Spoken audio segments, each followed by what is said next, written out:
Auzubillahiminasyaitonirrajim. Bismillahirrahmanirrahim. Assalamualaikum warahmatullahi wabarakatuh.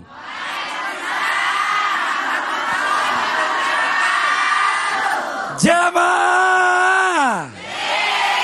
Oh jamaah. Alhamdulillahirabbil alamin. Assalatu wassalamu ala asrofil anbiya'i wal mursalin wa ala alihi wa sahbihi ajmain, amma ba'du. Alhamdulillah, hari ini kita ketemu lagi di Islam itu Indah. Senang banget, semuanya sehat semua Bu ya. Alhamdulillah, bapak-bapak juga alhamdulillah sehat semua nih. Ini kita ngomongin bicara masalah anak ya Bu ya. Anak itu adalah investasi terbesar buat kita ya, bener ya Bu ya. Anak itu harapan terbesar buat kita, betul ya Bu ya. Nah tapi kita kadang-kadang nih ya mohon maaf, ini pelajaran juga buat saya, mungkin juga buat semua, buat jamaah yang ada di rumah. Kita nih sebagai suami atau mungkin juga sebagai istri ibu-ibu, ini suka berdebat nih tentang anak. Kadang-kadang sampai main salah-salahan. Giliran anaknya bagus, itu kan karena aku gitu ya, ego ya. Siapa dulu bapaknya gitu. Ibunya dong, giliran anaknya terjerumus yang enggak, main salah-salahan. Ibu gimana sih? Kok anaknya bisa sampai begini? Anaknya bisa sampai begitu? Bapak sih sibuk terus katanya nyari duit doang, gak mikirin anaknya. Nah loh, kalau udah kayak gitu kayak gimana nih? Nah kalau kita berbicara masalah orang tua ya, ini kan anak kan tanggung jawab dua-duanya, ibu dan juga bapak.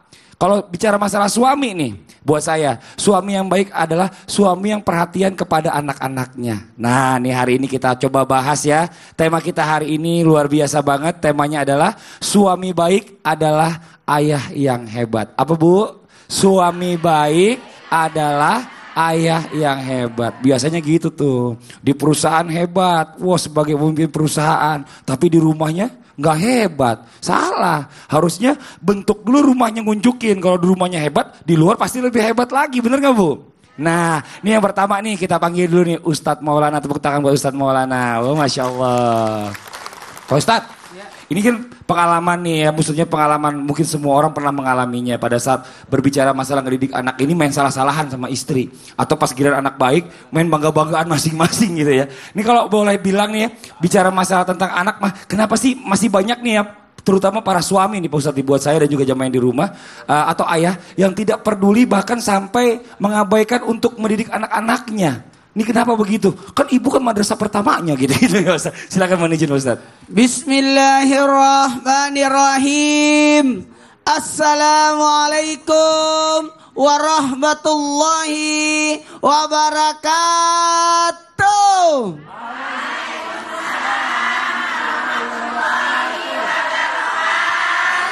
Jamaah. Oh jamaah.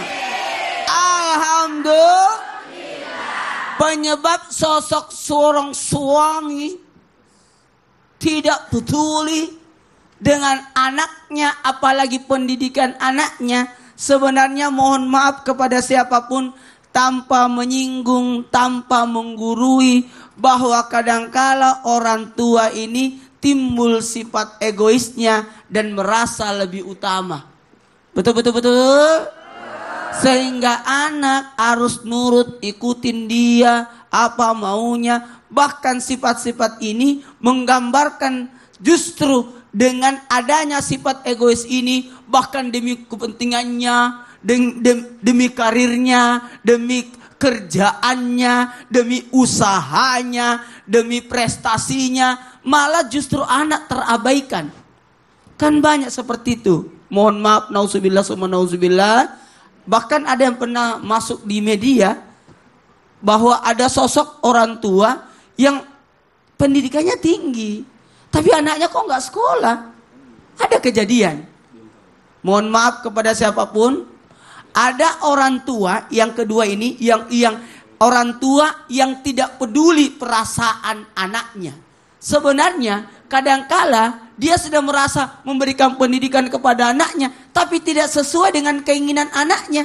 Sehingga anak merasa percuma juga saya sekolah, percuma juga saya mengambil jurusan ini. Jurusan ini bukan keinginan saya, keinginan orang tua saya. Ini kan cita-cita orang tua saya, bukan cita-cita saya.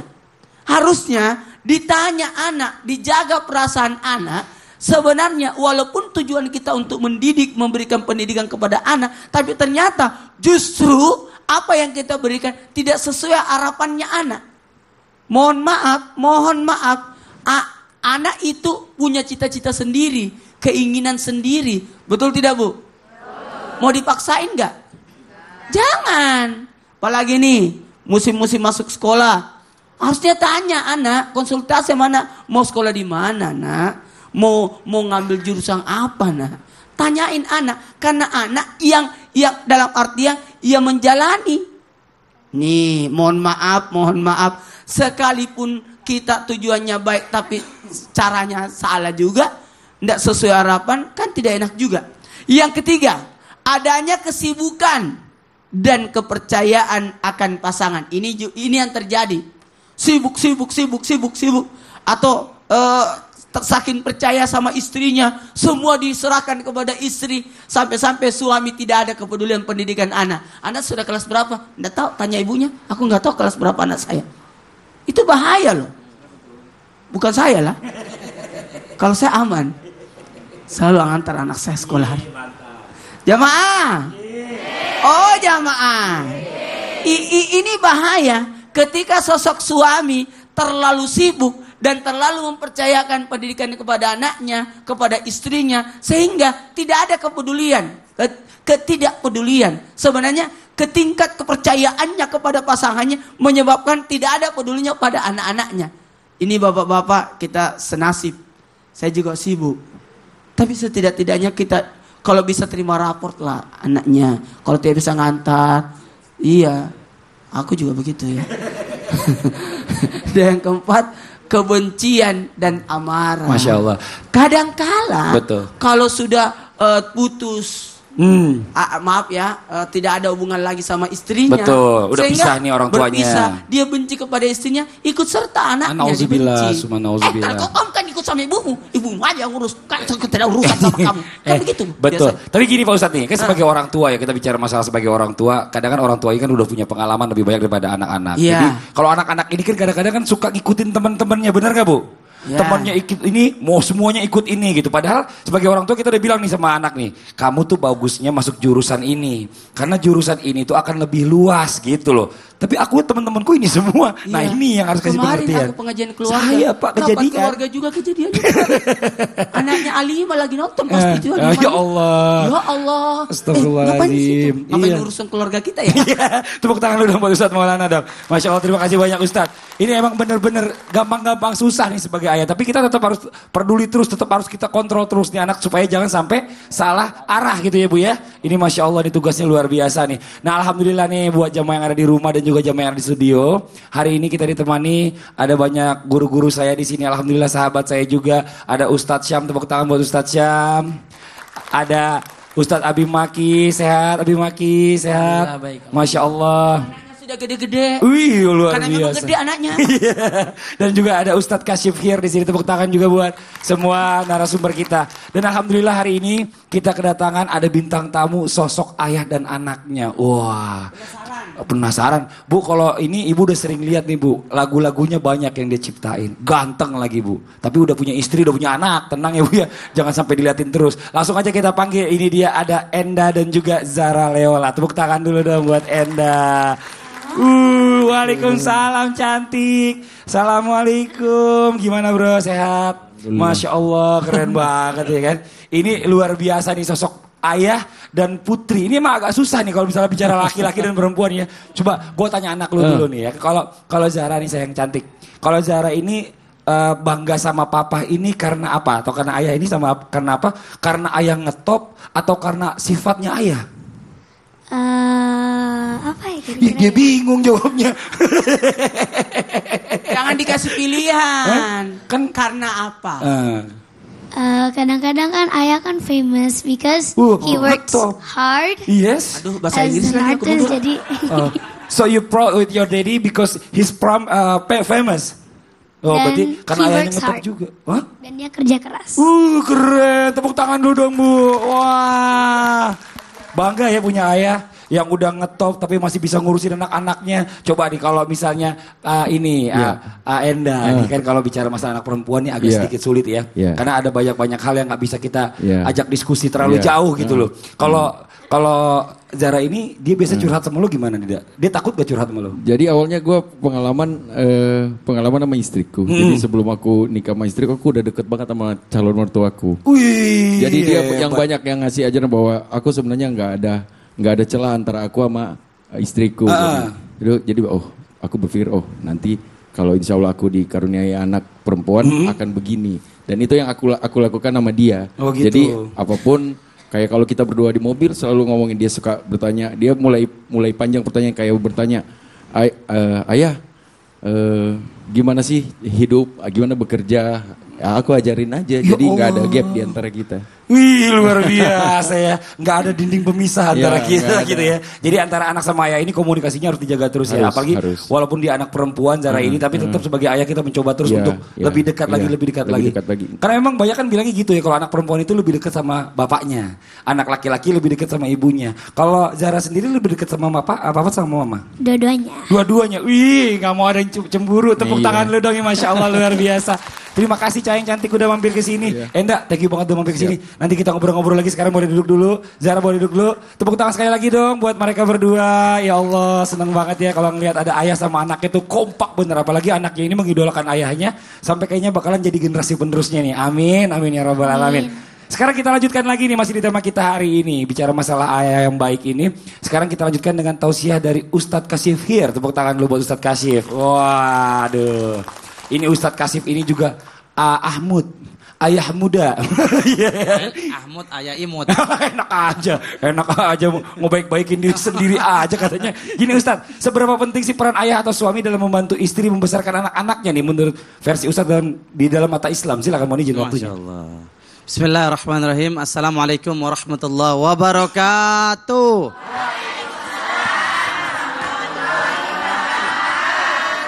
Bu lemes bener jawab salamnya. Udah sarapan belum? Belum. Pantes. Masya Allah. Alhamdulillahi wahdah. Wassalatu wassalamu ala rasulil mustafa. Amma ba'du. Jamaah yang dimuliakan Allah Azza wa Jalla. Kita hari ini mau bicara tentang anak dan kiat menjadi ayah yang hebat. Siapa sih yang gak kepengen punya anak soleh? Siapa yang pengen anaknya soleh? Siapa yang pengen anaknya salah?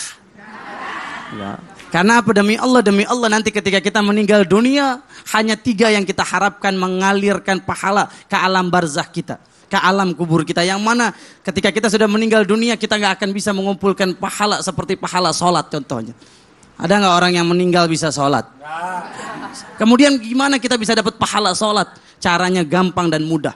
Kata Rasulullah SAW, "Idza mata ibnu Adam in qata'a 'amaluhu illa min 3." Hadisnya masyhur yang harus kita tanamkan dalam hati kita masing-masing sehingga kita termotivasi untuk menjadi ayah yang hebat, untuk menjadi ayah yang sukses. Kata Nabi SAW, kalau kita sudah mati, maka seluruh amal kita terputus. Kita nggak bisa lagi mengumpulkan pundi-pundi pahala kebaikan. Tapi ada 3 amalan dahsyat, 3 investasi dahsyat. Walaupun kita sudah meninggal dunia, pahala tetap tertransfer ke rekening alam barzah kita. Mau apa enggak? Mau. Apa 3 investasi dan aset terbesar yang bisa mengalirkan pahala walaupun kita sudah nggak ada di dunia?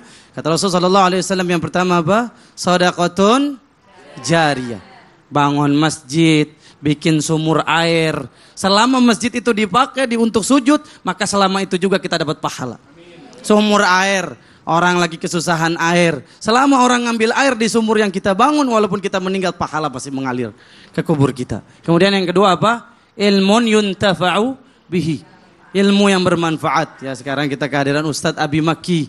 Ya, Ustadz walaupun beliau nanti sudah nggak ada, dengan ilmu-ilmu yang beliau ajarkan tetap mengalirkan pahala ke rekening saldo alam barzah beliau. Tapi yang ketiga yang dahsyat juga yang sekarang kita akan bahas, awaladin salihin yad'u lahu, anak saleh yang mendoakan orang tuanya walaupun orang tuanya sudah meninggal dunia. Kita kepengen ketika kita meninggal dunia, kita sudah nggak ada lagi di dunia, kita dapat pahala sholat, kita masih dapat pahala sodakoh, kita masih dapat pahala kebaikan. Kenapa? Karena anak kita anak yang soleh. Karena para ulama, waladin salihin yad'u lahu, bukan hanya doa yang bisa nyampe ke kubur orang tua, tapi juga amalan-amalan anak. Subhanallah, bukan hanya doa tapi amalan anak. Makanya penting banget kita mendidik anak kita bisa jadi anak yang soleh. Dan anak ini adalah rezeki dari Allah Subhanahu wa taala. Yang mana enggak semua orang dikasih rezeki anak. Betul apa betul? Betul. Ada orang yang nikah cerita sama saya, Ustadz, saya sudah nikah 20 tahun tapi belum dikaruniakan anak. Tapi alhamdulillah ibu baru 1 tahun nikah udah dapat 2 anak. Hah? Kembar soalnya. Benar gak Ustadz? Benar. Ustadz, saya kemarin ketemu dengan seorang jamaah dari Aceh. Ustadz Kashif, saya gak punya anak Ustadz. Kata dokter istri saya rahimnya bermasalah. Sehingga saya harus berobat ke Singapura. Dan ketika di Singapura saya harus menghabiskan uang 300 juta. Ibu alhamdulillah ngelahirin di bidan cuma 500 ribu. Betul apa betul? Nah, kita mau nanya nih, ibu anaknya berapa nih? Bu, anaknya 2, sepasang.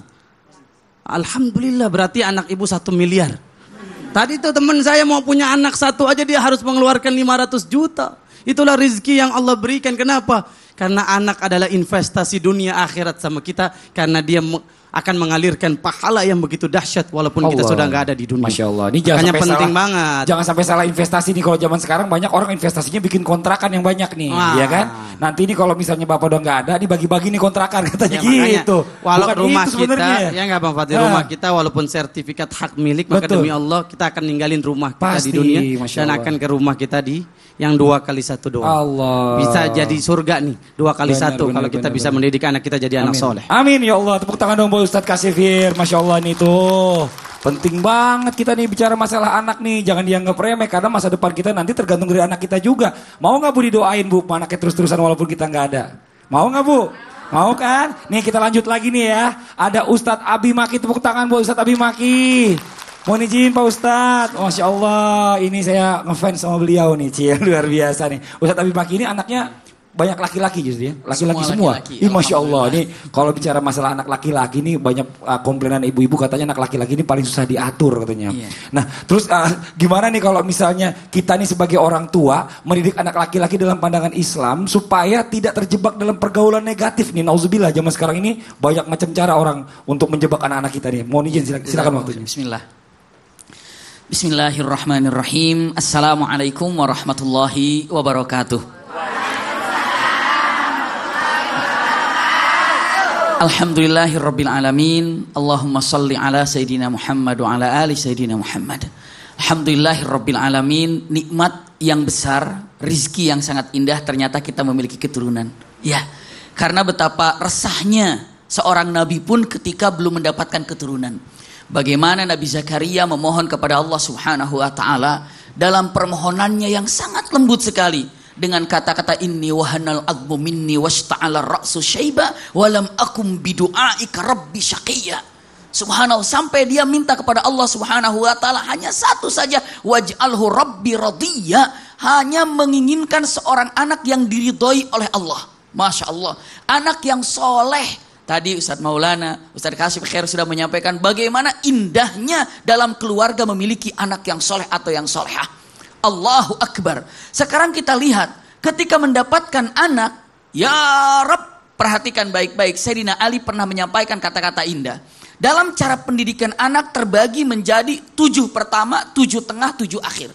Iya, maka lihat perkataan Sayyidina Ali bin Abi Thalib mengatakan kata-kata yang indah dan menyejukkan. Kalimat la'ibhu ala sab'i. Artinya adalah ketika 7 tahun pertama 0 sampai 7 tahun ini adalah tempatnya untuk bercanda dengan anak, dan bukan hanya sekedar itu tapi ketika berbicara seperti Anda berbicara alal mamalik dengan raja. Coba seseorang ketika bicara dengan raja, apakah ada yang teriak-teriak? Apakah ketika dengan raja adakah wajahnya tidak mutabasim? Tidak, tapi dengan raja kata-katanya, tuanku, wahai paduka, indahnya kata-katanya, silahkan tuanku. Jadi ketika dengan anak-anak usia 0 sampai 7 tahun, jadikanlah dia seperti berbicara dengan raja. Iya, yang selanjutnya 7 tahun kedua, berarti berapa tuh? 8, 9, 10, 11, 12, 13, 14, sampai adibhu, baru Anda ajarkan tentang akhlak. Akhlak pertama pada Allah, ya, dan Rasulnya. Akhlak kedua kepada makhluk. Diajarkan dengan benar tentang syariat, tentang sholat, tentang ayat, tentang adab kepada Allah dan kepada makhluk. Itu 7 tahun kedua. Ya Allah, Ini perkataan Sayyidina Ali. Jadi wajar kalau ada anak 9 tahun, 7 tahun tidak mau sholat. Maka khawifhu, coba Anda takut-takuti bagaimana caranya biar anak itu sholat. Tenang, seandainya ibu bapak memiliki anak di 7, 8, 9, 10, 11, 12 sampai 14 tahun. Anak ini tidak lagi disuruh untuk diajarkan sholat. Sholat sendiri, tenang, dia akan jadi qurrata a'yun. Tapi sampai 14 tahun susah sholatnya, ngeri sekali. Ngeri sekali. Ini antara 7 sampai 14. Lalu dari 14 sampai 21, sahibhu, Anda harus menjadi teman dia. Ya, jadi temannya, teman curhatnya, agar curhatnya enggak ke orang lain.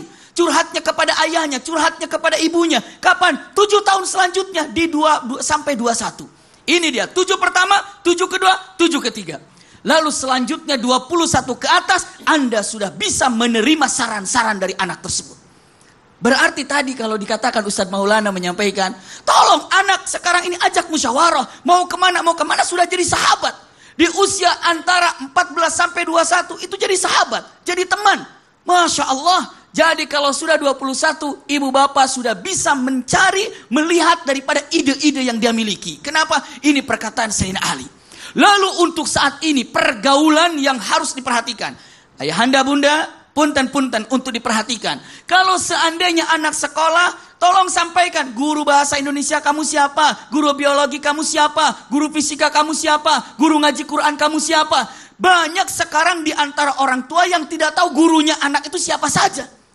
Bagaimana anak itu akan diperhatikan sementara guru-gurunya saja mereka tidak kenal. Begitu jalan ketemu di jalan, Pak itu guru aku, kenapa kamu gak ngomong dari tadi? Kirain Bapak tahu. Bagaimana caranya? Maka pegang, peluk kedua orang tua dengan anak-anaknya, dan orang tua pun demikian juga akrabkan dengan guru-guru yang ada di sekolahnya. Masya Allah. Jadi kita ini benar-benar kayak apa ya, sahabat tuh kalau misalnya anak mau cerita segala macam tuh kayak nggak ada ragu jadinya Ustadz ya. Kalau ada permasalahan, karena kan zaman sekarang ini kan permasalahan tuh banyak macam-macam cara-caranya orang itu untuk menjerumuskan kan gitu kan. Nah kita ini harus benar-benar diskusi dengan baik ya Ustadz. Nggak bisa kita kerasin kalau udah 14 tahun ke atas. Iya betul. Ini Masya Allah pelajaran banget buat saya. Terima kasih banyak, tepuk tangan buat Ustadz Abi Maki ya Allah nih. Buat jamaah yang ada di studio, jamaah yang di rumah nih, waduh hari ini benar-benar luar biasa banget. Mudah-mudahan kita semua bisa mendapatkan anak yang soleh dan solehah ya. Sesuai dengan tema kita hari ini buat para suami, pelajaran buat saya, suami baik adalah ayah yang hebat. Nah nanti kita akan lanjutkan lagi tema kita hari ini. Dan juga kita akan melanjutkan pembacaan ayat suci Al-Quran kita. Kita hari ini akan membacakan surah Ali Imran ayat 41 sampai dengan 42. Tapi sebelumnya kita akan melihat terlebih dahulu ada penampilan Nash Indonesia yang akan membawakan sebuah lagu yang liriknya diangkat dari hadis Rasulullah SAW. Silakan teman-teman Nas.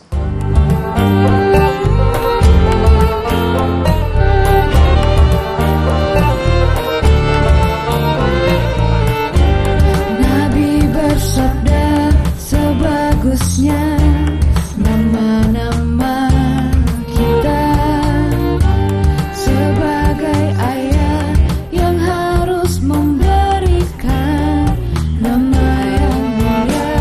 Suami terbaik, ayah yang hebat, melindungi dan memimpin keluarga, memberikan anak nama yang mulia, membawa ke jalan Allah. Suami terbaik, ayah yang hebat, melindungi dan memimpin keluarga, memberikan anak nama yang mulia. Wala ilaha illallah, Allahu Akbar. Jamaah. Oh jamaah. Alhamdulillah kembali lagi di Islam Itu Indah. Masya Allah luar biasa nih buat jamaah yang di rumah yang baru bergabung di Islam Itu Indah, yang baru selesai sholat subuh berjamaah. Kita ingatkan kembali hari ini tema kita adalah suami baik adalah ayah yang hebat. Ini luar biasa nih ya. Bagaimana caranya bisa mendapatkan anak-anak yang soleh dan soleha. Ternyata ayahnya juga punya peran yang sangat penting. Dan alhamdulillah hari ini kita kedatangan ada bintang tamu yang alhamdulillah luar biasa banget. Ada ayah dan anaknya, ada Enda dan juga ada Zara Leona. Tepuk tangan lu buat bintang tamu kita sekali lagi. Masya Allah senang banget. Tadi dijelaskan di awal oleh para narasumber kita ini kayaknya berbicara masalah lika-liku ya. Ngedidik anak ini sebenarnya ada trik-triknya gitu loh. Nah Enda sendiri nih ada yang mau ditanyain gak nih sebelum kita lanjutkan lagi pembahasan dari narasumber? Jadi pertanyaanku kan kayak begini nih, biasa anak kalau masih kecil nih masih suka jujur nih sama orang tua. Oh iya benar. Benar. Pasti. Tetapi giliran dia udah mulai ABG, pasti udah mulai bergaul kan, udah mulai punya teman. Nah, biasa di rumah udah mulai pendiam nih, masuk kamar apa, takut gimana caranya biar anak itu walaupun ABG ya tetap jujur gitu, jangan di rumah diam-diam, ternyata di luarnya berbeda dengan di rumah. Maksudnya keterbukaan sama orang tua itu tetap ada kan, gitu ya? Itu kan sesuatu, apalagi kalau aku kan anak perempuan nih, jadi khawatir banget nih. Kalau udah semakin gede aja semakin khawatir aja bawaannya. Gua anak perempuan, gue 1, makanya ntar gue juga mau nanya gitu. Aku 3 di rumah. 3 cewek semua. Iya, coba. Saya juga 3 cewek, 1 cowok. Sekarang gini nih, yang paling tepat tuh yang jawab yang anaknya perempuan banyak dulu. Silakan Ustaz Maulana, Ya silakan. gini, kalau berbicara tentang keterbukaan atas anak itu, kita harus menerapkan 4 ini. Apa itu 4? Yang pertama, jangan terlalu menekan anak. Ketika kita menekan anak, anak tidak akan menjadi terbuka. Anak tidak akan memberikan curhatannya dan sebagainya karena dia merasa tertekan, takut dan sebagainya. Yang kedua, buat ikatan. Ikatan batin tadi sudah diberikan tahap demi tahap tadi. Itu luar biasa. Dengan adanya ikatan batin, aku ini ayahmu tahu. Ayah itu penanggung jawab. Ayah itu tugasnya melindungi. Ayah itu tugasnya mendidik. Ayah itu tugasnya menafkahi. Dengan seperti itu, dia merasa ada ikatan. Ada ikatan. Saya kemarin semalam pas banget mengatasi ini. Nonton bioskop Trans TV. Wih, luar biasa. Pas banget pas bikin materi. Kok pas banget dengan tema kita. Iya, Masya Yang Allah. anaknya diculik, terus dia berusaha. Aku ceritain nggak? Nggak usah. Jangan, nggak usah, nanti kepanjangan. Yang ketiga. 2 jam. Yang ketiga. Apa yang ketiga? Setelah jangan menekan, buat ikatan, jangan menyepelekan kebohongan. Ayah ketika dia bohong, kesannya anak tidak percaya.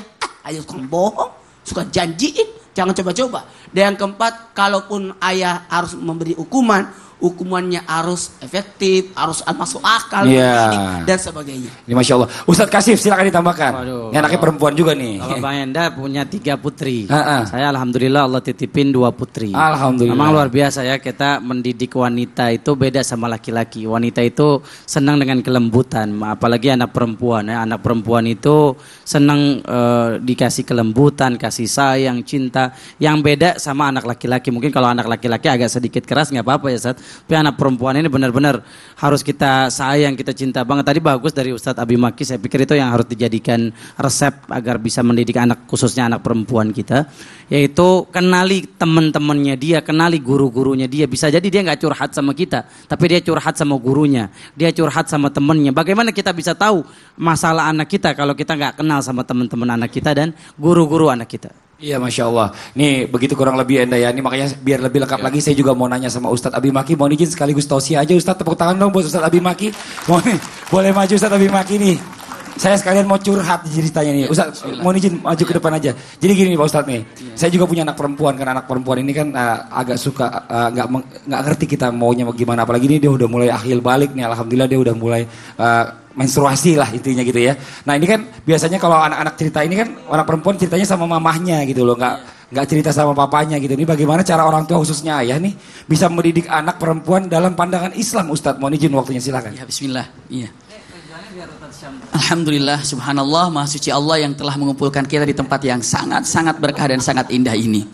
Untuk masalah kepada anak-anak wanita, begitu ya. Kebetulan saya belum punya anak perempuan ya, semuanya laki-laki. Tapi melihat daripada gambaran sahabat-sahabat semua, melihat daripada bagaimana Rasulullah SAW kepada Fatimah, itu sangat menakjubkan dan sangat indah. Minimal saya ingin sampaikan poin pertama.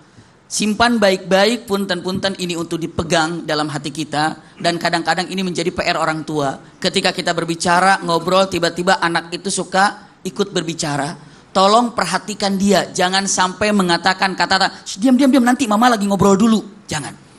Dengan berbicara dengan temannya, berbicara dengan sahabatnya, lalu anak itu datang, lalu masuk dalam pembicaraan, stop dulu teman kita. Sebentar ya, anak saya ngajak ngobrol, kenapa nak? Ada apa nak? Dengan seperti itu anak merasa selalu diperhatikan dan diutamakan. Walaupun anak belum paham kalau itu keliru. Tapi sebentar ya Pak ya, sebentar ya Bu ya. Ini anak saya ngajak ngobrol. Kenapa nak? Ada apa nak? Ada apa cantik? Bagaimana? Setelah itu merasa diperhatikan dan selalu diperhatikan, anak itu akan merasa tidak ada hijab antara dia dengan ayahnya. Dan selalu merasa nyaman diperhatikan. Tapi kadang-kadang berapa kali kita ketika sedang ngobrol dengan teman, dengan sahabat, lagi telepon atau apa saja, anak bisa, diam, bapak lagi ngobrol dulu. Diam, mama lagi ngobrol. Itu kekeliruan terberat dan terbesar menjadikan kepada anak, jangan curhat sama aku. Aku lagi sibuk. Ini poin pertama dan penting sekali. Kedua, tolong simak baik-baik kebahagiaan bagi kita yang memiliki anak wanita. Kenapa? Masya Allah. Ini singkat saya sampaikan dalam hadis-hadis sahih. Rasulullah menyebutkan siapa yang memiliki 2 anak, siapa yang perhatikannya, ditarbiyahnya dengan syariat Islam yang benar, dia punya anak 2 perempuan, dididiknya dengan benar, dicintainya melalui dengan jaya syariat Islam. Maka Rasulullah mengatakan antara orang tuanya dengan aku kelak di akhirat seperti 2 jari ini. Masya Allah. Iya. Sahabat bertanya, ya Rasulullah kalau punya anaknya 1 bagaimana? Asal dicintainya, dididiknya dengan benar antara dia dengan aku seperti 2 jari ini. Ya Rabb, punya anak perempuan bisa jadi seperti itu.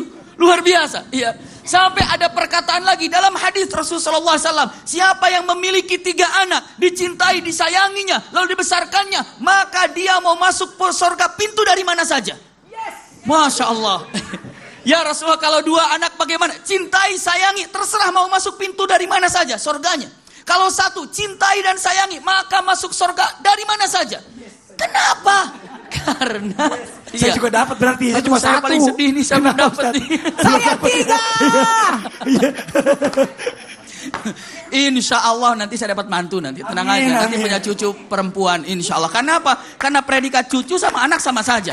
Amin, Masya Allah. Ini paling semangat. Dilanjutkan ya. Punten, kenapa sih sampai derajatnya demikian? Karena saking sulitnya membesarkan dan mendidik anak. Ayahanda bunda tahu dulu sebelum Islam muncul, ingat tolong simpan baik-baik. Usikum wa iyaya nafsi bitaqwallah. Punten. Kita menganggap jahiliyah itu di zaman Arab, jahiliyah itu di Mekah, jahiliyah tidak jahiliyah itu di seluruh dunia saat itu. Yang namanya wanita dulu ini sama sekali tidak ada harganya. Kalau ada suami mati, lalu istrinya masih hidup, dibakar suaminya, istrinya dibakar, ikut hidup-hidup. Kenapa? Setia kepada suaminya. Kalau seandainya ada orang yang mau melahirkan, suaminya nunggu di atasnya, dilihat kalau perempuan diinjak dan dimatikannya. Siapa bilang? Al-Quran. Wa idza busyira ahaduhum bil untha dhalla wajhuhu muswaddan wa huwa kadhim yatawara minal qaumi min su'i ma busyira bih ayumsikuhu ala hun am yadussuhu fit turab. Dia diinjak sampai mati. Iya, tapi begitu datang Masya Allah syariat Islam mengangkat wanita. Lihat wanita. Masya Allah indah sekali. Sampai wanita tidak boleh keluar nanti kecuali dengan muhrim. Kenapa? Diangkat derajatnya. Bukan hanya sekedar itu. Usikum wa iyaya nafsi bitaqwallah, simpan baik-baik. Apa yang harus dikerjakan? Pertama kali di usia 14 sampai 21 ini, apa yang harus dikerjakannya? Ataupun di usia 14 sampai 21 ini? Ya Rabb, perhatikan kata-kata para alim ulama untuk wanita. Tolong ajari pakaian muslimah yang baik. Itu pertama kali. Ajari pakaian muslimah walaupun 7 tahun sudah diajarkan, 8 tahun sudah diajarkan, 9 tahun sudah diajarkan. Kenapa? Ngeri. Lihat dalam Al-Quran ada kata-kata ladha. Kalla innaha ladha. Di sana ada yang namanya neraka ladha. Naza'atan lisyawa. Cara khusus untuk siksa ladha itu ditarik dari urat sini, dari kulit ini dirobek sampai kepalanya. Siapa penghuninya paling banyak? 2. 1, para wanita yang memperlihatkan auratnya. 2, para ayah yang membiarkan anak-anaknya terlihat auratnya. Na'udzubillah, sangat mengerikan sekali. Kalla innaha ladha naza'atan lisyawa. Maka yang paling pertama, ajarkan pakaian terlebih dahulu, lalu tutur kata yang baik, lalu bukan hanya sekedar itu, adab sopan santun yang sangat indah. Mudah-mudahan anak-anak kita semuanya menjadi anak-anak yang soleh dan soleh. Amin ya Allah. Ini pelajaran banget buat kita semua. Jadi kalau misalnya ingetin lagi ya buat semua jamaah yang ada di studio dan juga yang di rumah. Jadi kalau misalnya seandainya anak mau ngomong, kadang-kadang kita lagi ngobrolnya sama temen atau sama istri gitu kan. Kita lagi begini. Anak nimbrung. Aku gini gitu. Kalau sekarang kejadiannya kan rata lagi. Orang tua kalau lagi ngomong jangan ikut campur. Ya, itu gak sopan namanya. Itu ternyata salah. Tadi yes ya. Iya, bagian punya 2 perempuan. 1. Tapi tadi ada di neraka tahu. Kenapa? Ada 2 yang disiksa itu yang ditahan. yang tidak membuka auratnya Iya. dan ayah yang membiarkan anaknya terbuka aurat. Ustadz 3, saya cuma 1. Kan saya pakai chipset. Alhamdulillah. Tepuk tangan dulu dong buat Ustadz Abi Maki. Makasih banyak Ustadz. Alhamdulillah, Masya Allah. Nih buat jamaah yang di studio, sudah dipegang Al-Qurannya Bu? Sudah ya, coba sekarang dibuka jamaah yang di rumah juga sama. Al-Qurannya dipegang, dibuka surah Ali Imran ayat 41 sampai dengan 42. Kalau gitu langsung aja kita masuk ke segmen Yuk Baca Quran.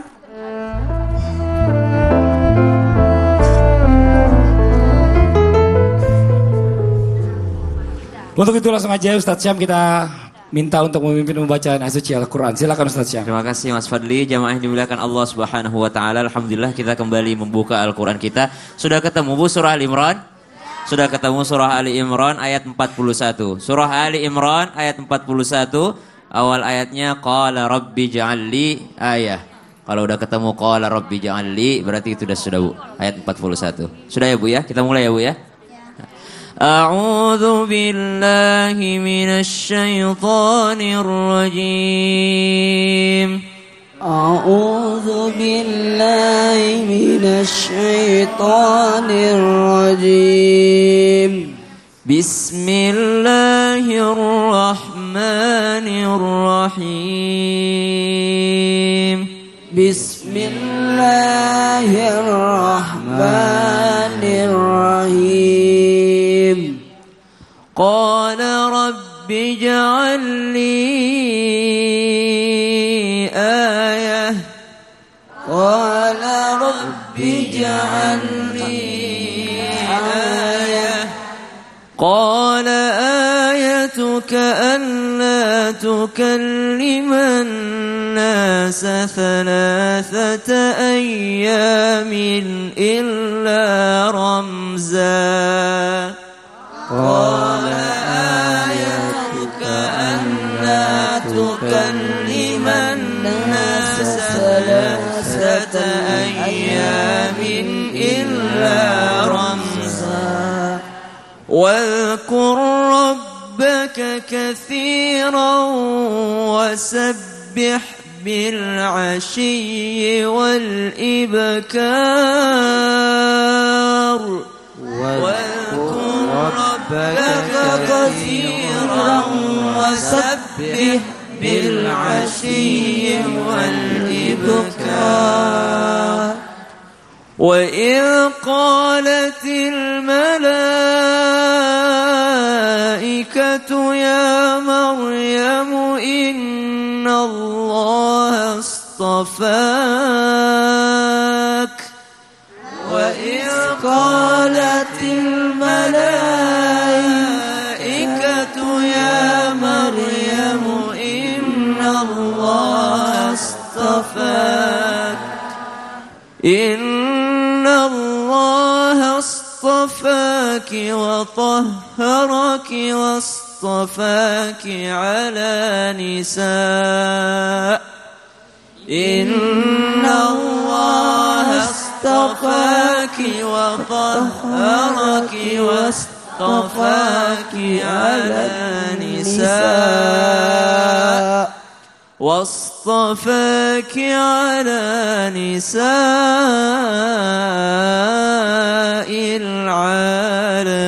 العالمين واصطفاك على نساء العالمين صدق الله العظيم صدق الله العظيم. Alhamdulillah kita sudah membacakan surah Ali Imran ayat 41 sampai dengan ayat 42. Namun setelah ini insya Allah kita akan lanjutkan lagi ayat 43 sampai dengan ayat 44. Jadi jangan kemana-mana, tetap di Islam itu indah. Jamaah, oh jamaah, alhamdulillah.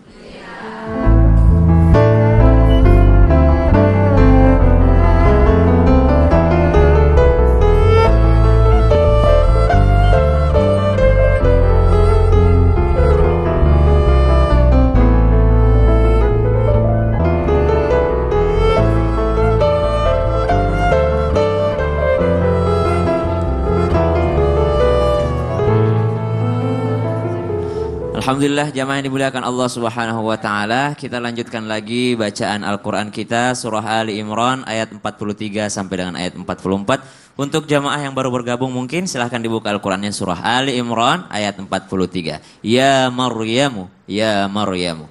A'udzu billahi minasy syaithanir rajim.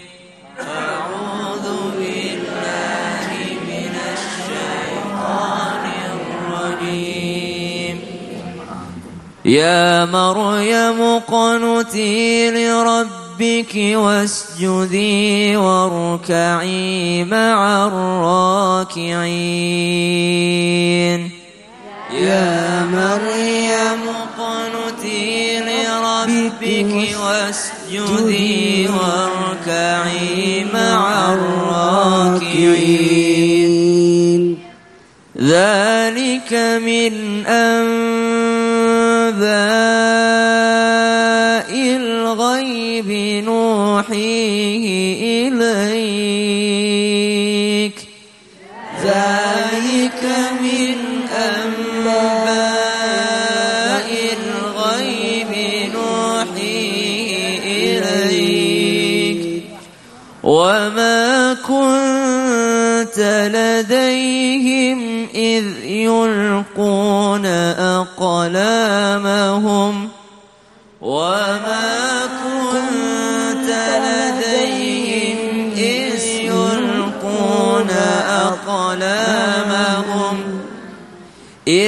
يلقون أقلامهم أيهم يكفل مريم إذ يلقون أقلامهم أيهم يكفل مريم وما كنت لديهم إذ يختصمون وما كنت لديهم إذ يختصمون صدق الله العظيم صدق الله العظيم اللهم ارحمنا بالقرآن اللهم اجعلنا من أهل القرآن وأهل السنة نبيك محمد صلى الله عليه وسلم. Ya Allah, jadikanlah kami dan keturunan kami ini orang-orang yang membaca, menghafal, serta mengamalkan dan berakhlak Al-Quran. Jamaah yang dimuliakan Allah Subhanahu wa taala, kita sampai di ayat 41, 42, 43, 44. Masih berkaitan dengan kisahnya Imran, karena di dalam surah Ali Imran bahwasanya Nabi Zakaria, yaitu Nabi Zakaria ini pengasuhnya Maryam. Nabi Zakaria adalah pengasuhnya Maryam. Maryam adalah anaknya Imran. Maryam diasuh oleh Nabi Zakaria. Indah sekali kisahnya, bahwasanya di ayat 44 Allah kisahkan, "Dzalika min amba'il ghaibi nuhihi ilaik." Itulah kisah-kisah wahai Muhammad yang diceritakan kepadamu. Jadi kita ini diceritakan lewat Al-Qur'an. Walaupun kita enggak bersama dengan Maryam pada saat itu, kita bisa tahu dari Al-Quran. Makanya itu storytelling ya, storytelling. Suka enggak Zara dikisah-kisahin gitu kalau atau dibacain kisah? Seneng kan? Suka. Dan Al-Quran juga mendidiknya dengan cara kisah. Makanya Al-Quran juga mendidiknya dengan cara kisah, karena kita bakalan suka kisah-kisah. Ya, disebutkan bahwasanya wa ma kunta ladahim idh yulquna aqlamahum ayyuhum yakfulu Maryam. Pada saat itu mereka berebut untuk mau mengasuh Maryam. Kenapa mau mengasuh Maryam? Karena dikenal orang tua Maryam adalah soleh dan solihah, yaitu Imran, dan juga istrinya adalah orang yang soleh dan soleh. Jadi orang-orang berebut untuk mengasuh Maryam. Semua berebut untuk mengasuh Maryam. Akhirnya berlombalah mereka. Tidak tahu ini kalau kita pilih yang ini, yang satunya cemburu. Kalau kita pilih ini, yang satunya iri. Akhirnya diundi dengan cara aqlamahum, yakni pena yang disebutkan aqlamahum ayyuhum yakful Maryam. Dipilih siapa yang penanya nanti muncul keajaiban dari Allah. Jadi dialirkan di sungai, ternyata yang terapung cuma penanya Nabi Zakaria alaihissalam. Akhirnya dipilih Nabi Zakaria sebagai pengasuhnya Maryam.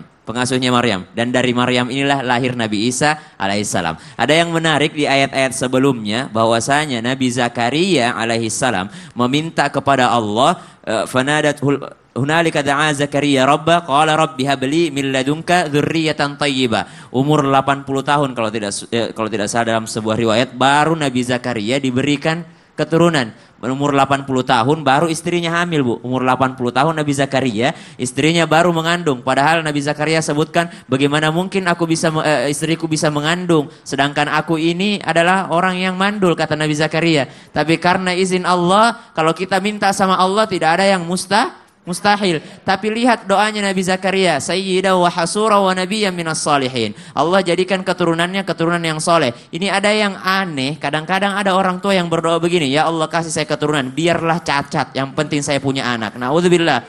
Nah, atau mungkin dibalik saya doanya, coba lihat doanya Nabi Zakaria, berikan saya keturunan yang soleh. Jangan minta ya Allah biarlah cacat, yang penting saya punya anak. Banyak yang begini, biarlah laki-laki yang setengah-setengah, yang penting saya punya anak laki-laki. Na'udzubillahi min dzalik. Coba lihat, minta anak, minta yang soleh. Shadaqallahul azim. Masya Allah, terima kasih banyak Ustaz Syam. Tepuk tangan buat Ustaz Syam. Alhamdulillah. Kita pembacaan ayat suci Al-Quran kita sudah sampai di surah Ali Imran ayat 44 ya. Insya Allah besok kita lanjut lagi di 45 dan seterusnya. Ini Masya Allah nih. Alhamdulillah. Nah sekarang kita lanjutkan lagi masih di tema kita hari ini, berbicara tentang ayah yang baik. Ini ayah yang seperti apa sih gitu loh. Nah kita lanjutkan dengan berbicara masalah kerugian di dunia dan di akhirat. Bagi para suami atau ayah yang mengabaikan anaknya hingga melupakan pendidikan. Wah ini apa bahayanya nih, kerugiannya apa nih? Untuk itu langsung kita panggil kembali Ustadz Kasyif Hiar. Tepuk tangan buat Ustadz Kasyif. Silakan Ustadz Kasyif. Ya Bu, kalau menjadi ayah yang sukses memang benar-benar butuh perjuangan dan pengorbanan. Gak semudah yang kita ngomongin. Ya, karena Rasulullah SAW adalah potret bagaimana beliau adalah ayah yang sukses di dalam mendidik anaknya. Saya perhatikan ada 3 hal yang harus kita garis bawahi kalau kita kepengen jadi ayah yang sukses, orang tua yang berhasil mendidik anaknya. Yang pertama, tanamkan kasih sayang kepada anak kita dalam mendidik anak kita. Betapa banyak orang yang dia sayang sama anaknya di mulut, tapi ketika anaknya berbuat salah dia malah kasar. Bahkan ada di zaman Rasulullah SAW ada seorang sahabat Nabi namanya Aqra bin Habis. Dia melihat Rasulullah itu cara bercengkrama dengan anak-anak sampai beliau kaget takjub. Ya, orang-orang Arab itu dulu kasar sama anak-anaknya. Sayangnya cuma di mulut tapi dia kasar sama anak-anaknya. Kalau anaknya nakal langsung dipukul. Kemudian dia kaget sama Nabi Muhammad. Nabi Muhammad SAW begitu cinta dan sayangnya sama anak-anak kecil. Sampai kata Aqra, Rasulullah itu saking sayangnya sama anak-anak kecil suka dicium anak-anak itu. Setiap ketemu sama anak digendong, dicium sama Rasulullah SAW. Aqra kaget, ya Rasulullah SAW, inna li 'ashratu minal walad wa ma qabbaltu ahadan minhum. Wahai Rasulullah SAW, saya ini punya 10 anak dan sekalipun saya nggak pernah cium anak saya. Kemudian Rasulullah SAW mengatakan, man la yarham la yurham. Siapa yang nggak punya kasih sayang sama anaknya, maka dia nggak akan disayang sama Allah Subhanahu wa Ta'ala. Kemudian yang kedua, kerugian yang kita bakal dapat kalau kita nggak bisa mendidik anak kita jadi anak yang soleh. Yang pertama tadi kita tahu, kita sudah bahas di segmen yang pertama, kita nggak dapat pahala, aliran pahala dari anak kita. Rugi apa enggak tuh Bu? Padahal yang kita butuhkan adalah rumah di surga, bukan rumah di dunia. Rumah di dunia bakal kita tinggalin. Lihat istrinya Fir'aun, kenal istri Fir'aun? Enggak. Kalau ibu kenal saya pulang, ibu manusia zaman purbakala. Istri Fir'aun, ya minta rumah di surga. Padahal beliau tinggal di istana. Kenapa? Karena rumah di dunia ini bakal kita tinggalin. Dan gimana caranya bisa dapat rumah di surga? Dengan cara mendidik anak kita menjadi anak yang soleh. Saya ada kisah sedikit aja nih. Di zaman sekarang, kejadiannya di zaman-zaman ini. Ada seorang ibu-ibu, dia punya anak gak pernah sholat. Dia dengar ceramah, kalau sholat itu wajib. Akhirnya apa yang terjadi? Dia suruh anaknya, anak sholat.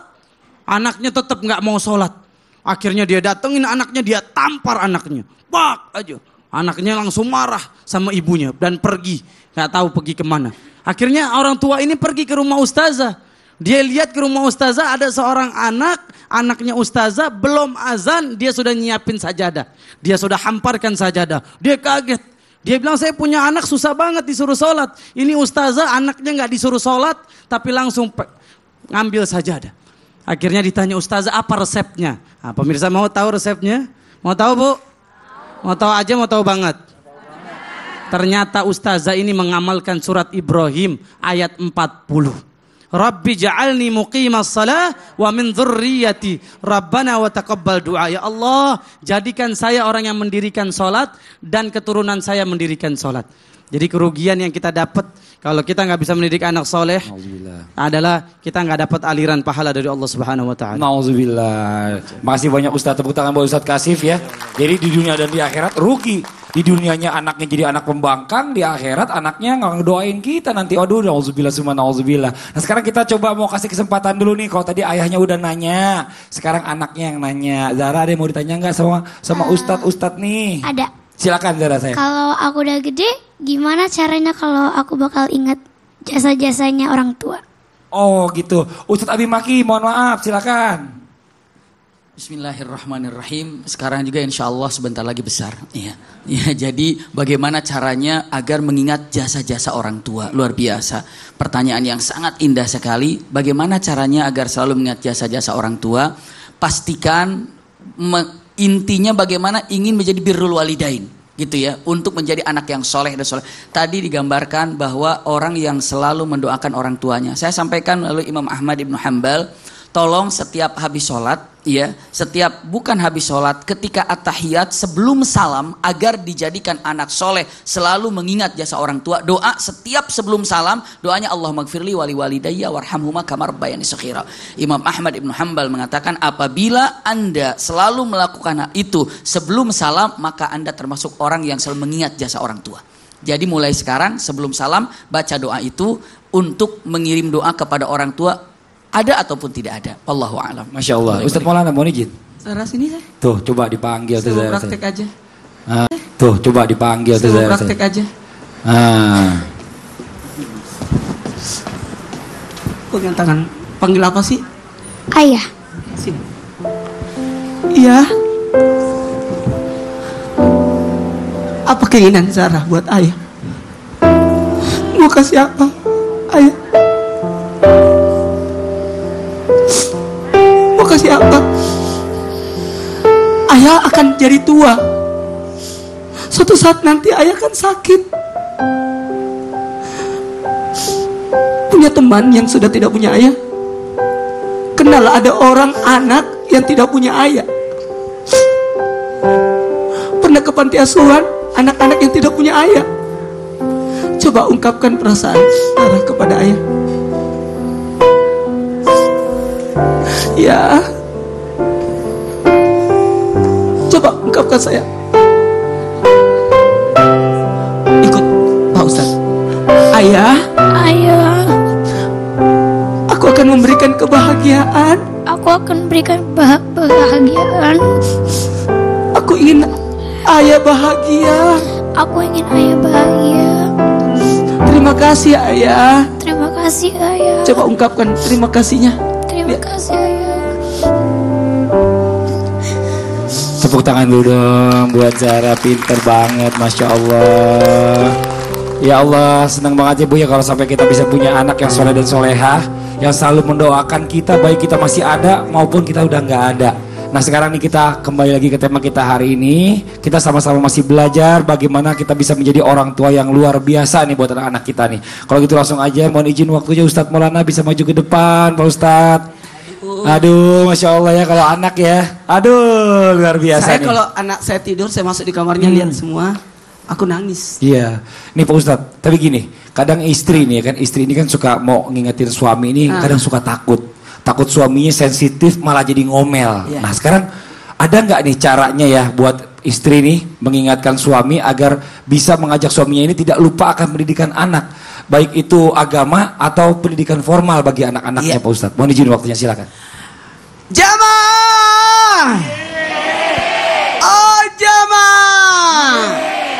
Kalau ibu adalah madrasatul ula, sekolah pertama buat anak, ayah siapa? Kepala sekolahnya. Ibu, ibu, ibu, mau ngingetin suami? Mau? Takut.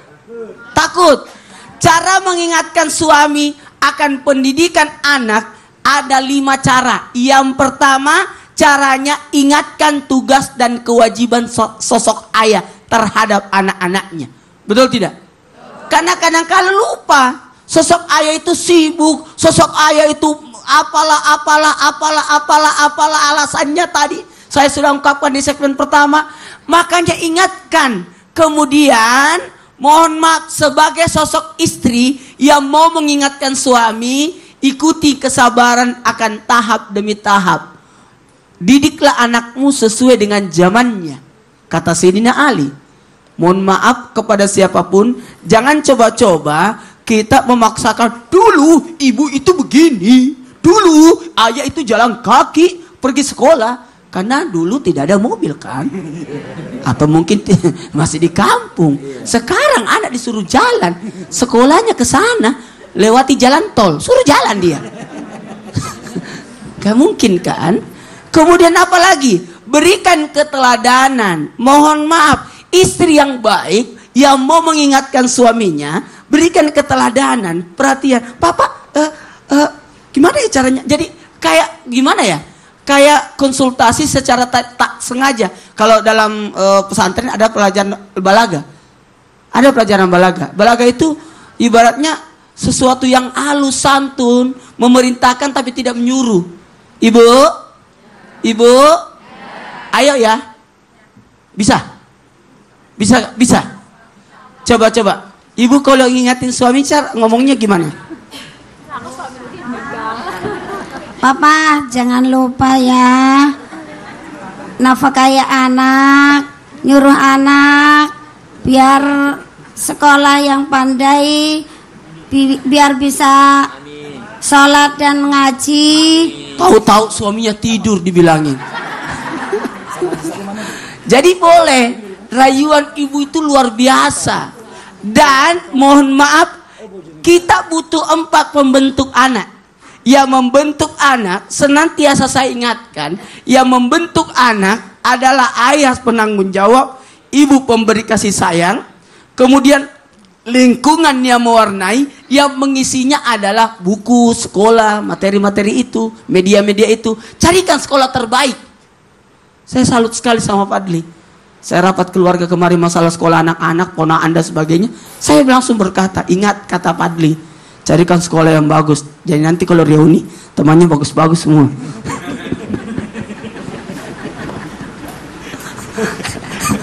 Dan yang terakhir, iya Pak Ustadz, jangan lupa berdoa. Betul. Doa. Kekuatan kita adalah doa. Masya Allah. Karena hidayah itu kan ada 2.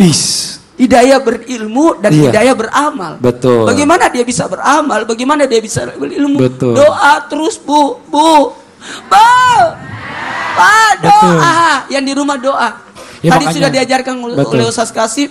Doa surah Ibrahim ayat 40 dicatat ya. Masya Allah. Ada juga doa di surah Ali Imran ayat 200. Betul. Supaya anak itu menurut. Amin. Ini kan masalahnya kan kalau bicara masalah anak kan bagaimana lingkungan juga. Kadang-kadang kita udah bentuk anak kita luar biasa. Kalau tiba-tiba kita masukin sekolah di lingkungannya nggak benar, takutnya nanti ikut-ikut bergaul yang seperti itu. Makanya kalau bisa cari sekolah juga yang lingkungannya juga bagus. Saya makasih banyak kepada guru-guru anak saya yang mendidik sekolah anak saya. Terima kasih banyak. Jadi saya tidak repot-repot lagi. Amin.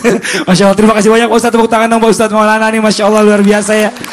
Buat jamaah yang ada di studio nih, coba saya mau ingetin lagi gimana, kertasnya udah dipegang belum Bu? Coba diangkat kertasnya, ayo silakan diangkat ya. Angkat dulu kertasnya, Ibu mana yang di belakang kertasnya udah ada? Oke, ditulis ya Bu ya. Pertanyaannya boleh apa aja, nggak sesuai tema juga boleh. Coba nanti ditulis, yang halnya pribadi juga boleh ditulis kalau malu ya. Nanti insya Allah akan diselesaikan permasalahannya oleh para narasumber kita. Nih buat jamaah yang di rumah jangan kemana-mana. Siapa tahu pertanyaannya sama dengan jamaah yang ada di studio nih. Tatapin terus nih, pantengin terus ya. Setelah itu juga kita masih akan mendengarkan, masih ada tausiah dari Ustadz Kasif caranya agar kita menjadi ayah yang bisa menjadi panutan bagi anak-anaknya seperti apa. Setelah yang satu ini tetap di Islam itu Indah. Jamaah, oh jamaah, alhamdulillah.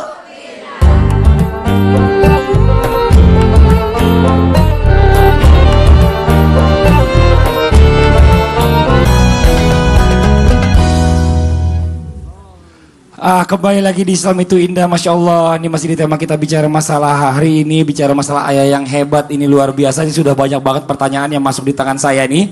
Mungkin nanti kita coba lihat waktu ya Bu ya. Kalau seandainya sampai tidak semua yang terbacakan, mohon maaf sebelumnya. Tapi coba kita pilah-pilah, ini sudah ada di tangan saya. Yang pertama saya baca, bagaimana suami saya bekerja buat nafkah anak dan istri. nyuruh anak nyantri tidak mau minta sekolah tinggi aja. Tapi kata ayah jangan lupa ngaji dan sholat. Gimana maksudnya nih Pak Ustadz?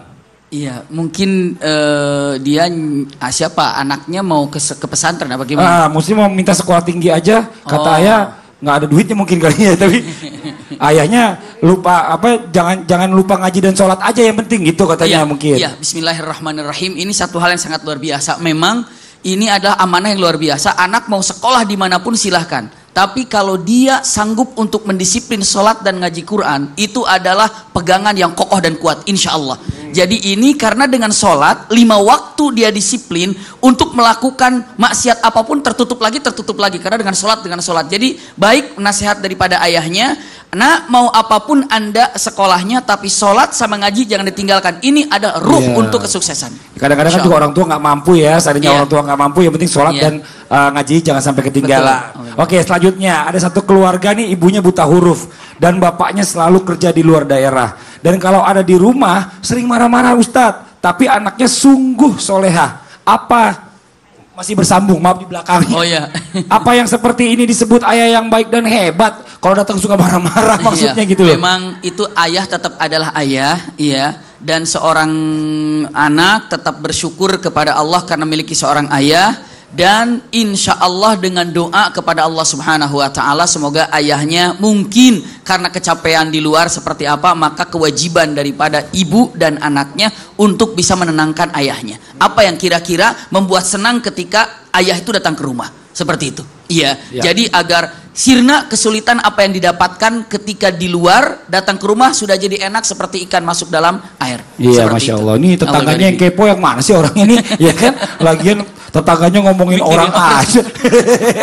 Maaf ya Bu ya, nggak apa-apa Bu ya. Nih suamiku nih, lanjutnya nih, suamiku ayah yang hebat. Pekerja keras, bekerjanya jauh. Saya sebagai istri tidak mengurus suami. Bagaimana nih hukumnya Ustadz? Ini di luar tema nih. Jadi istrinya, suaminya nih hebat nih. Dia nyari duitnya luar biasa. Istrinya nggak ngurus suaminya, gimana Pak Ustadz? Ketika istri menjaga apa yang diamanahkan oleh suaminya sama dengan mengurus suami. Iya. Jadi istri menjaga rumah, menjaga anak, menjaga apa yang dihasilkan oleh suaminya. Mungkin suaminya beli rumah, jaga rumahnya. Mungkin suaminya beli sawah, jaga sawahnya, jaga anaknya. Maka menjaga apa yang dimiliki oleh suami, dia hakikatnya sedang mengurus suami. Asal memang suaminya sedang mencari nafkah seperti itu, istri saat menjaga apa yang dimiliki oleh suami, maka dia telah mengurus suami. Masya Allah, jadi walau nggak usah harus juga ikut ke suaminya ya. Iya, walau jauh, karena lagi kerja, ngeribetin lagi. Mah ngikutin terus atau suaminya gitu ya. Oke, selanjutnya nih, anak saya dididik ke pondok, tapi kemarin pas pulang ke bawa-bawa temen-temennya,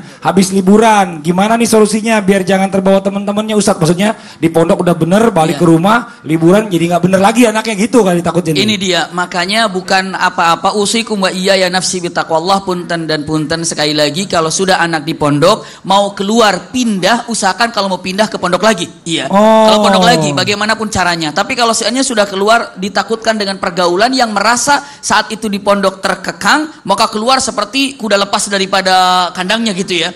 Maka alangkah baiknya kalaupun sudah keluar, terus diawasi dan seperti apa untuk mendapatkan teman. Kan ini adalah PR yang paling berat. Masya Allah, pasangin CCTV Bu anaknya Bu, jadi ketahuan tuh mau ngapa-ngapain. Pakai alarm kemana. Iya. Nih lanjut lagi nih Ustadz ya. Bagaimana caranya agar kita khusyuk dalam sholat? Kadang kalau sholat pikiran saya mikirin bersih-bersih rumah, urusan masak belum beres. Iya Allah, nih mama yang mana yang nanya lagi nih. Silakan Ustadz. Bismillahirrahmanirrahim, singkat. Ketika bagaimana caranya sholat khusyuk, cukup panjang ya pembicaraannya, saya pun belum bisa sholat khusyuk dan mungkin banyak yang belum bisa sholat khusyuk. Namun ada trik yang paling luar biasa dari banyak trik yang ada, tapi jadikan sholat ini adalah sholat terakhir buat Anda, seakan-akan ini terakhir. Iya, jadikan sholat ini adalah sholat yang terakhir, maka takut ini sholat terakhir, maka dimesrakan dengan Allah Subhanahu Wa Taala.